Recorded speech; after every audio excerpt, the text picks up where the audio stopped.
Појавата на плакатите, гледано историски, е поврзана со политиката. Лепењето плакати и шаренило од различни профили обично е најизразено во предизборните кампањи на политичарите. Но во нашиот прилог отвораме едно поиднакво поглавје – плакатот како уметност или добар маркетинг. Плакатот за мене е уметност, дефинитивно, пошто уметничко дело, плакатот е артефакт и останува запамтен.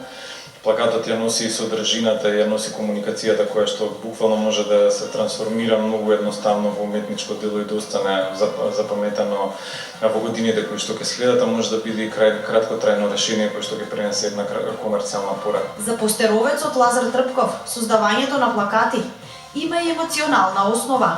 За мене најосновно е емоцијата. Значи, тоа е прво нешто што треба на некој начин да го осмислам креирајќи плакат, меѓутоа не е емоцијата која што јас ја носам, значи тоа е на некој начин само надополнување на целата приказна, меѓутоа емоцијата која што сакам и се трудам да ја побудам кај гледачот. Првата допирна точка помеѓу Трпков и плакатот била во 1998 година. Првиот плакат беше 98 година изработен и беше изработен за мене. Значи тоа беше првата задача која што имавме на академијата во Варшава, каде што студирав, односно каде што магистрирав и поминав 7 години од мојот живот. Вели плакатот нема географска ширина и должина. Важна е комуникацијата и очекувањата на клиентот.